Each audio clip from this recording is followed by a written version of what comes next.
नमस्कार, अपना बिहार देख रहे हैं आप और आपके साथ मैं हूं सोनाली सिंह। और इस वक्त की बड़ी खबर नवादा से, जहां पर 48 दिनों से लापता बच्चे का शव बरामद किया गया है। निर्माणाधीन मकान की शौचालय टंकी से शव की बरामदगी हुई है। जानकारी निकलकर सामने आ रही है कि बच्चा 5 साल का था, जो कि 28 जनवरी से लापता था। परिजनों का पुलिस पर लापरवाही का आरोप लगा है। तो ये बड़ी खबर आपको नवादा से बता रहे हैं, जहां पर लगभग 48 दिन से लापता बच्चे का जो शव है वो पानी टंकी से बरामद किया गया है। निर्माणाधीन मकान की शौचालय टंकी से शव की बरामदगी हुई। 5 साल का बच्चा था, जो कि 28 जनवरी से लापता बताया जा रहा था। और परिजनों ने साफ तौर पर पुलिस की कार्यशैली पर सवाल उठाए हैं। पुलिस पर लापरवाही बरतने का आरोप लगाया है। तो ये खबर देखिए, निर्माणाधीन मकान की शौचालय टंकी से 5 साल के बच्चे का शव बरामद किया जाता है। 48 दिन से ये बच्चा लापता था। तो आप समझ सकते हैं कि 48 दिन से पुलिस आखिर क्या कर रही थी। ये सवाल इसलिए क्योंकि जैसे ही बच्चा लापता हुआ था, पुलिस ने FIR दर्ज की थी, लेकिन उसके बावजूद 48 दिन बाद भी पुलिस ने बच्चे की बरामदगी नहीं की। और नवादा से हमारे सहयोगी अनिल विशाल फोन लाइन पर जुड़ गए। अनिल, देखिए 48 दिनों से ये बच्चा लापता था और आज उसका शव बरामद किया गया है। ऐसे में सवाल उठना तो लाजमी है पुलिस प्रशासन पर। जी देखिए, इसमें जो सबसे दुर्भाग्यपूर्ण यह रहा कि जब 28 जनवरी को जब बच्चा लापता हुआ था, तो उनके परिजन जो है थाने में पहुंच के प्राथमिकी दर्ज कराए थे। उसके बाद से लेकर 48 दिनों तक पुलिस को उसका कहीं भी सुराग नहीं मिला। इस दौरान 10 दिन पूर्व भी किसी एक अज्ञात नंबर से फिरौती की भी रकम की भी मांग की गई थी, जहां परिजनों ने तत्काल इसकी सूचना स्थानीय पुलिस और SDPO को दी थी। उसके बाद भी पुलिस यह कुछ ट्रेस नहीं कर पाई कि आखिर कहां से फिरौती के लिए फोन कॉल आए हैं। तो इसमें ऐसे में यह सवाल उठना लाजमी है कि पुलिस किस हिसाब से काम कर रही थी कि 48 दिनों के बाद भी एक मासूम को नहीं खोज पाई। और आज जब गाँव के बच्चे सुबह जब खेल रहे थे उस इलाके में, तो उन्होंने शौचालय की टंकी में बॉडी देखा। तो इससे बेहद ही सहज ही अंदाजा लगाया सकता है कि पुलिस इस मामले में क्या कुछ करते हैं। हालांकि परिजनों ने इस मामले में पुलिस पर ही आरोप लगाया है कि उन्होंने कई बार विनती आरजू की, इसके लिए लगातार धरना प्रदर्शन भी जारी रहा। इसके बावजूद उन लोगों को इसमें कोई भी लीड नहीं मिला और इसका नतीजा यह निकल कर आया कि अंततः उन्होंने अपने 5 वर्षीय मासूम को खो दिया, और जिसके बाद से पूरे घर में मातम छा गया है। जी अनिल, परिजनों की ओर से क्या किसी पर आशंका जाहिर की गई थी पहले? पर जैसा कि परिजनों से बात हुई है, उन्होंने यह बताया है कि उनके एक गांव के ही एक व्यक्ति हैं जो उसके नाना की तरफ से रिश्ते में लगते हैं। उनसे उनका जरूर कुछ दुश्मनी चल रही थी, जिसको लेकर उन्होंने अपने प्राथमिकी में भी उसका जिक्र भी किया है कि उस व्यक्ति से उनका दुश्मनी चला आ रहा है। मगर अभी यह पूरी तरह से कंफर्म नहीं हो सका है कि उसने ही इस घटना को अंजाम दिया है। उन्होंने दुश्मनी की बात जरूर बताई है, मगर यह अभी तक प्रूफ नहीं हुआ है। हालांकि पुलिस उन सभी बिंदुओं पे छानबीन कर रही है। जो वैज्ञानिक अनुसंधान है, पुलिस की ओर से क्या सफाई मिली है, क्योंकि उनकी नाकामी साफ तौर पर दिखती है? जी, पुलिस इस मामले में अभी फिलहाल कुछ भी बोलने से इनकार कर रही है। बस उन्होंने बताया है कि आपराधिक जो वैज्ञानिक अनुसंधान है उसके आधार पे अब जो है सो पुलिस जो है जांच शुरू कर दी है। मगर यह सवाल उठता है कि अगर पुलिस आज से पहले अगर उन सभी को अगर अपनाया हुआ होता तो शायद बच्चे को जिंदा बचाया जा सकता था, मगर ऐसा कुछ प्रयास नहीं किया। अब जब बच्चे की मौत हो चुकी है तो उसके बाद पुलिस अपनी कार्रवाई। चलिए अनिल, बहुत बहुत धन्यवाद तमाम जानकारियों के लिए। तो देखिए, पुलिस की लापरवाही से, ढील से, सुस्तप से केसाईयों का भी लापरवाही हुआ। जाते थे तो टाइम नहीं देता था। मनीष कुमार है। मनीष क्या टाइम नहीं देता? हो रहा काम हुई है, नहीं हम लोग काम ही नहीं कर रहे। SP से भी मिले तो आश्वासन देती थी।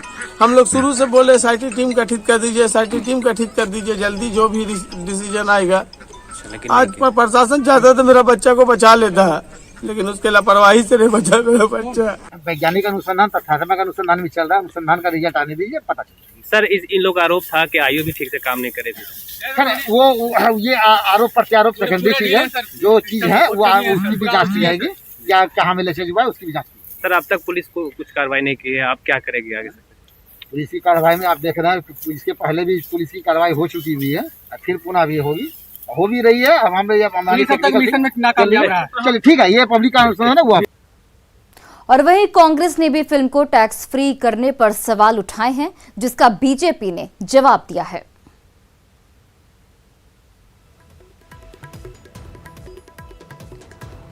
अगर कोई फिल्म बिहार से जुड़ा हो, बिहार की भावनाओं से जुड़ा हो, राष्ट्रीय भावनाओं से जुड़ा हो,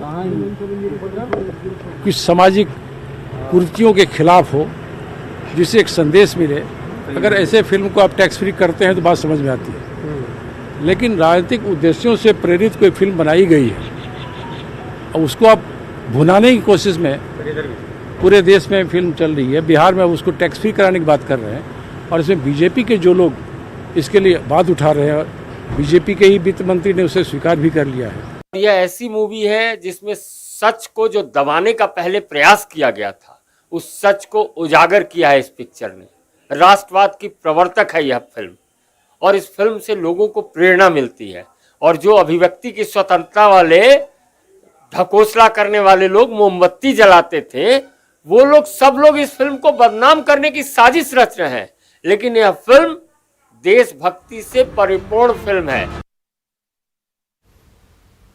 वहीं जेडीयू सांसद सुनील कुमार पिंटू ने द कश्मीर फाइल्स को बिहार में टैक्स फ्री करने के फैसले का स्वागत किया है। उन्होंने कहा कि यह फिल्म सबको देखनी चाहिए ताकि लोगों को पता चले कि हमारे देश के ही एक राज्य में वहां के रहने वाले लोगों के ऊपर कैसे अत्याचार किया गया है और वहां से उन्हें किस तरह से भगाया गया है। उन्होंने कश्मीरी पंडितों को फिर से घाटी में वापस लाकर बसाने की भी मांग की है। हिंदुस्तान का काला कलंक लगा था जब उस समय 1990 में जब कश्मीर से काश्मीरी पंडित या जो भी भारत के ही नागरिक थे और उनको वहाँ से मारकर, पीटकर, घर लूटकर भगाया गया और उन्हें इतना टॉर्चर किया गया कि उन लोगों ने कश्मीर को छोड़कर अन्य राज्यों में जाके शरण लिया। और आज तक उन लोगों की मांग है कि हमें वापस वहाँ बसाया जाए। माननीय प्रधानमंत्री जी लगातार इसमें प्रयास कर रहे हैं कि उनकी घर वापसी हो। और ये फिल्म के लिए तो जब मैं अभी पार्लियामेंट के अंदर में वित्त मंत्री जब बैठी हुई थी और वित्त विभाग के बजट पर जब मैं अपने पार्टी की तरफ से जब बोल रहा था, तो मैंने भी डिमांड रखा था कि इसे पूरे देश भर में टैक्स फ्री किया जाए। मैं धन्यवाद देता हूँ माननीय वित्त मंत्री बिहार आदरणीय तारकेश्वर जी को, उन्होंने बिहार में इसको टैक्स फ्री किया। और वहीं मधुबनी में होली पर शराब के शौकीनों पर नजर रखने के लिए पुलिस और एसएसबी के जवान खासे अलर्ट हैं। खासकर नेपाल की अगर बात करें तो नेपाल से सटे सीमावर्ती इलाके में पुलिस और एसएसबी के जवानों की ओर से चप्पे चप्पे पर चौकसी बरतने का दावा किया जा रहा है। नेपाल से सटे बेनीपट्टी अनुमंडल में पुलिस की मुस्तैदी का जायजा लिया हमारे संवाददाता अमित रंजन ने। होली पर मधुबनी जिले में इस बार शराब के शौकीनों की खैर नहीं है। पुलिस यहाँ खासी अलर्ट दिख रही है। खासकर जो मधुबनी का जो ये नेपाल बॉर्डर से सटा हुआ इलाका है, उन इलाकों में पुलिस की गश्ती काफ़ी ज़ोर शोर से चल रही है और रात दिन यहाँ पर पुलिस की टीम अलग अलग इलाकों में, यहाँ लगभग 7 थाना क्षेत्र ऐसे हैं जो नेपाल बॉर्डर से सटे हुए हैं, जिसमें बेनीपट्टी अनुमंडल जो है वो सबसे ज़्यादा प्रमुख है। और यहाँ की जो अनुमंडल की पुलिस है वो बॉर्डर इलाके में रात दिन ये गश्ती कर रही है। और बताया जा रहा है कि यहाँ जो बिहार इलाका है जो बॉर्डर का, उन जहाँ लोग गाड़ी से नहीं पहुँच सकते हैं उन इलाकों में ट्रैक्टर और जेसीबी को भी उतार दिया गया है।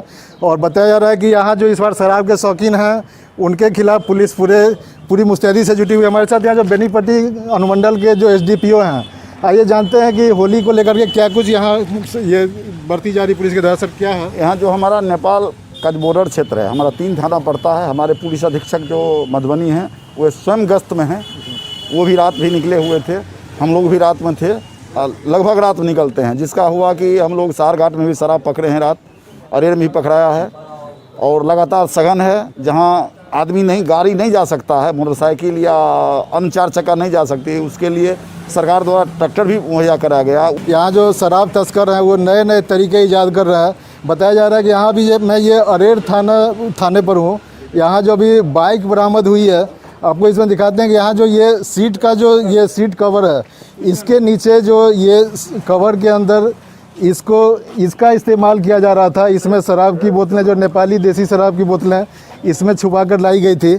और पुलिस की तत्परता से जो पुलिस अभी खासी अलर्ट है, खासकर होली के मद्देनज़र ये शराब की यहाँ पर ज़्यादा डिमांड होती है और लोग बॉर्डर इलाका होने के कारण यहाँ बॉर्डर इलाके से शराब की तस्करी होने की आशंका बनी रहती है। ही मधुबनी पुलिस काफ़ी अलर्ट है। बताया जा रहा है कि शराब के जो शौकीन हैं उनकी इस बार होली पर खैर नहीं है, क्योंकि पुलिस चप्पे चप्पे की तलाशी ले रही है और पूरी मुस्तैदी से जुटी हुई है। अमित रंजन, न्यूज़ 18 मधुबनी है। और वहीं जहानाबाद के रतनी फरीदपुर प्रखंड के मोहरा पुल पर किसानों का धरना 50 दिनों से जारी है। किसान संघर्ष समिति के बैनर तले 7 गांव के लोग अपनी 3 सूत्रीय मांगों को लेकर धरना दे रहे हैं। धरना स्थल का जायजा लिया न्यूज़ 18 से हमारे सहयोगी राजीव रंजन विमल ने। है होलिका दहन है, लेकिन हम पहुंचे हैं रतनी फरीदपुर प्रखंड स्थित मोरहरा पुल पर, जहां लोग 50वें दिन भी धरना पर बैठे हुए हैं। चूँकि होली है, कैसे यहाँ पर धरना दे रहे हैं जरा सा हम आपको दिखाते हैं। देखिए, होली में हम लोगों के घरों में बचका और भभरा बनता है, तो यहाँ धरना स्थल पर बचका और भभरा की भी व्यवस्था है। चूँकि घर नहीं जा पा रहे हैं, तो यहाँ ये लोग खुद से ही बना कर और अपने लोगों के बीच खा रहे हैं, साथ ही धरना भी दे रहे हैं। हम कुछ लोगों से बात करते हैं कि आखिर क्या है मामला, क्या हुआ। आप 50वां दिन पहुंच गया धरना, अभी तक कोई सुनवाई नहीं, कब तक ऐसे बैठेंगे आप लोग? हम लोग राज्य सरकार से मांग करते हैं कि जिस तरह से अपराधियों को पकड़ने के लिए स्पीडी ट्रायल करके कम समय में सज़ा दिलाने का काम करते हैं, उसी प्रकार से मैं बिहार सरकार से मांग करता हूं कि जनहित के 3 सवाल हैं, 3 मांग है हमारी। घेजन से रूपसपुर पुल और सूढ़ी मोड़ से मुरहारा तक सड़क और हमीनपुर मुरहारा में अतिरिक्त प्राथमिक स्वास्थ्य केंद्र, जो 24 घंटा इमरजेंसी सेवा 7 दिन मिले, यही मांग के लिए बैठे हुए हैं। कि आखिर हम लोग को करना क्या चाहते हैं। 1 किलोमीटर सड़क से जरूरी अगर उनको FIR करना हम लोगों पर है तो FIR ही करें सब पर। FIR भी एक्चुअली इन लोगों ने कुछ दिन पहले मखदूमपुर में सड़क जाम किया था, उसको लेकर 5 लोगों पर नामजद प्राथमिकी दर्ज हुई है, साथ ही और लोगों को चिन्हित किया जा रहा है। अब क्या होगा? क्या है नाम आपका? हमको लाल पड़ी देवी। क्या कीजिएगा? आज होली है, आप लोग होलिका दहन है, आज आप लोग यहाँ हैं, तो क्या करी बाबू, यही दुखे दे लेती तो हमने आवाई तो कैसे कैसे गाड़ी से लख है बेचारा। हमने लौके उके है ना, कने कने गिर जाही तो सरकार के लौकी था कि तनी हमरा बना देते रोड तो तनी जाम कन। तो यहाँ कई महिलाएं हैं जिनको पता है कि धरना प्रदर्शन से ही कुछ हासिल होगा, लेकिन सरकार के पास अभी तक न इसका कोई निदान नहीं निकला है, न प्रशासन। क्या नाम है आपका? मेरा नाम निभा कुमारी हुआ। हम लोग का यहाँ पे कोई शौक नहीं है, हम लोग का यहाँ पे मैंने शौक से बैठे हुए हैं। हम लोग मांग के लिए, अपना हक के लिए बैठे हुए हैं। आगे अब क्या होगा? आगे क्या होगा? हम लोग सब जाम करेंगे, रोड जाम किए हैं, ब्लॉक लोग सब हम लोग जाम करेंगे, जाके सरकार भी पहुँचेंगे। और क्या करेंगे? उनका जो कुर्सी है हम लोग छुड़वाएंगे कि आप लोग हमको पूरे नहीं करते हैं, वोट मांगने चलाते हैं। हम लोग को मांग जो पूरे 1 किलोमीटर का हम लोग को रास्ता नहीं दे रहे हैं, तो सरकार का आप किसके लिए हैं? तो 50 दिन आज पूरा हो गया है, होली का दिन है। कल सारा जहां पूरा दुनिया में होली का त्यौहार मनाया जाएगा, लेकिन यहाँ धरनार्थी धरना स्थल पर बैठे हुए हैं।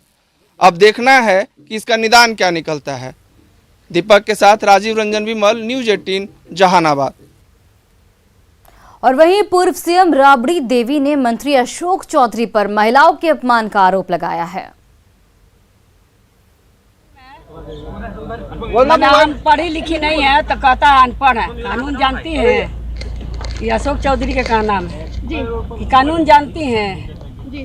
आप अनपढ़ है, पढ़ा लिखा तो ये नहीं है, तो कानून कहाँ से जानेंगे हम? वो ज़्यादा जानते हैं। अब महिला के कहता है सशक्तिकरण, महिला का हम इतना दे रहे हैं, तो महिला की अपमान है, पूरे बिहार के महिला के अपमान है। सदन में हम अपमानित हुए तो पूरे बिहार के महिला अपमानित हुई। सदन में कोई के महिला के इज्जत नहीं है, इस सरकार में इज्जत नहीं है महिला के। हम यही इतना कहना चाहते हैं, और कुछ अपमान नहीं है, महिला का अपमान हुआ है। और अब बात होली के सुरूर की।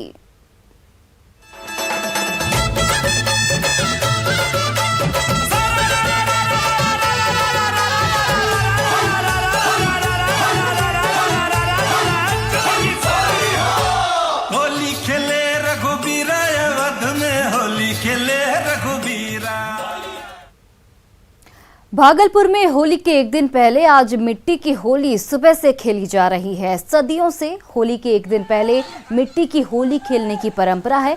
देखिए संवाददाता आशीष रंजन की रिपोर्ट। होली के पहले आज मिट्टी खेलने का जो है रस्म जो है बरसों से चला रहा है और आप देख सकते हैं कि यहाँ पर अभी भागलपुर के अलीगंज में है और वहाँ पर मिट्टी खेला जा रहा है। होली के पहले लोग बरसों से इस मिट्टी को खेलते हैं और इसे धुलखेल भी कहा जाता है। कई बच्चे हैं यहाँ पर आपस में नदी बनाकर मिट्टी को इसमें घोला गया है और यहाँ पर बच्चे जो है मस्ती कर रहे हैं और मिट्टी से होली खेल रहे हैं। हम बात करते हैं कब से मिट्टी खेलते हैं और क्या मिट्टी खेलने का क्या महत्व है, क्या समझते हैं? हम लोग बहुत पहले से, मेरे पापा दादाजी बहुत पहले से मिट्टी की होली खेलते हैं। मिट्टी की होली खेलने से शहर की गंदगी साफ होती है और माना जाता है कि पहले मिट्टी की होली खेलने से रंग का जो केमिकल सब है उसका प्रभाव नहीं पड़ता हम लोग के ऊपर, इसलिए हम लोग मिट्टी की होली खेलते हैं। कितना मजा आ रहा है? बहुत ज़्यादा मजाक कर रहे हैं, बहुत मस्ती कर रहे हैं हम लोग का। हैप्पी होली। क्या नाम हुआ? क्या नाम हुआ? आनंद कुमार। और भी बच्चे हैं यहाँ पर मिट्टी की होली खेल रहे हो, कितना मस्ती कर रहे हो? बहुत मस्ती कर रहे हैं, मजा आ रहा है। कितना मजा आ रहा है? क्या नाम है? आयुष कुमार। तो आप देख सकते हैं कि मिट्टी की होली बच्चे खेल रहे हैं और काफी मजा कर रहे हैं, मस्ती कर रहे हैं। हर साल जो है इसी तरह होली के पहले जो है मिट्टी की होली खेली जाती है और बच्चे इसका भरपूर आनंद लेते हैं। आशीष रंजन, न्यूज़ 18 भागलपुर। और फिलहाल इस बुलेटिन में बस इतना ही। आप देखते रहिए न्यूज़ 18 बिहार झारखंड।